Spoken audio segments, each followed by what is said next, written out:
So we're now going to dig into one of the most important aspects of being a gamer, which is being lazy. So show of hands, who here describes themselves as lazy?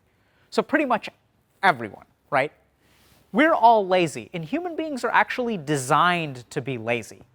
If we think about it, like, human beings aren't going to do stuff unless they kind of need to do stuff. And that's a common problem for the human condition, but tends to be a particular problem for gamers.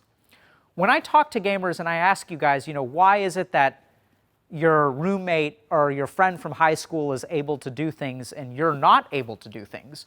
Why are you in the position that you're in now? They say because they're lazy.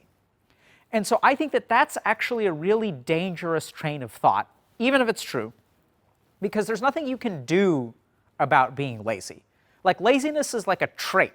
It's like, I'm lazy or I'm not lazy. Some people are lazy and some people aren't lazy, and if you're lazy, you're basically fucked because you can't make that go away.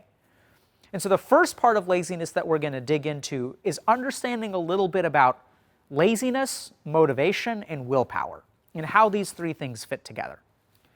A lot of gamers tell me that their life would be different if they could be motivated. So I think we're going to talk a little bit about how motivation circuitry within your brain works.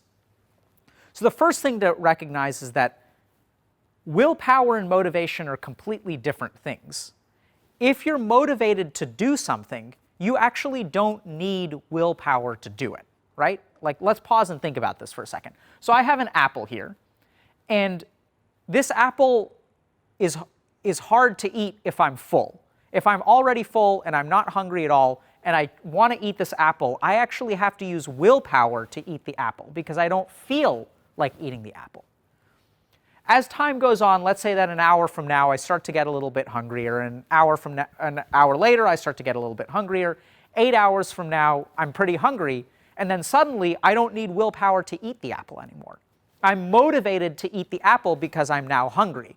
I have this internal biological drive to do something, and I have this apple in front of me, so I feel hungry, my blood sugar is dropping, and I've got this apple, so it becomes easy to eat, even if I don't like apples. You can imagine that if I don't like apples and I wait 8 hours, it's still going to require some willpower for me to eat the apple. If I wait 24 hours, I'm going to be way more motivated to eat the apple because I'm going to be starving. If I wait 48 hours, my motivation to eat the apple is going to be gigantic. So the first thing to understand is that motivation is not actually willpower. Motivation is an internal drive that you sort of don't have control over. Your body has these different circuits in your brain that create a desire to do something, and that's kind of what we call motivation. The second thing to understand about motivation is that whether you actually do something, engage in a behavior or not, is not just based on the biological drive. It also has to do with availability.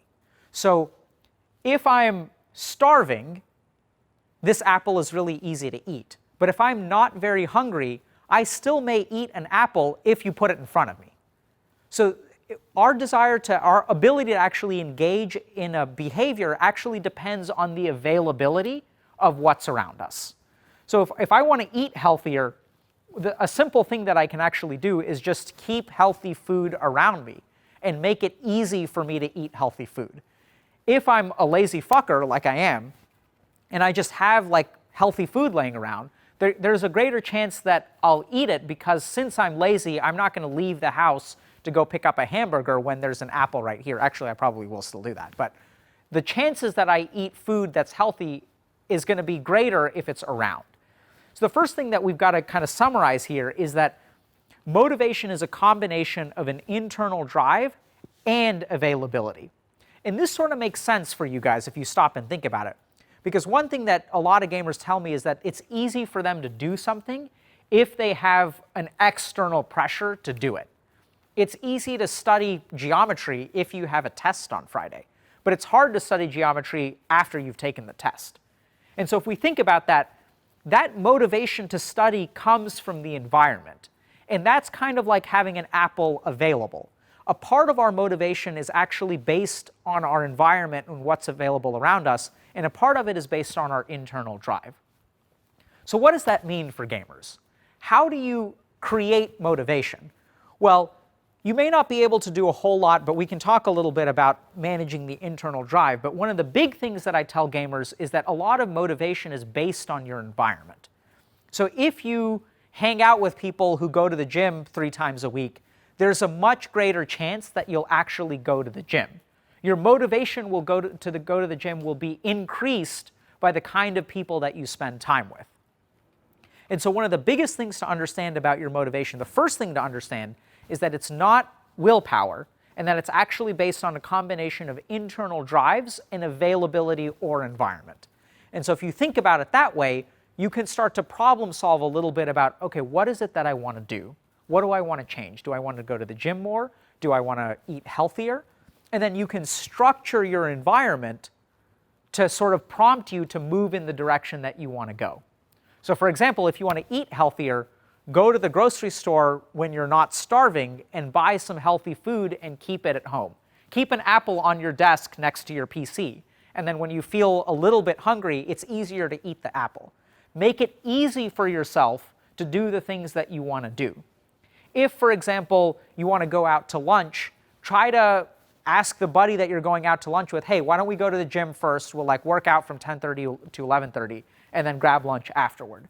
The more that you can structure your environment to support your behavior and move you in the direction that you want to go, the better off you'll be. And the funny thing about that is that you don't actually need willpower. All you need is to just structure your environment in a way that it prompts the motivation that you want.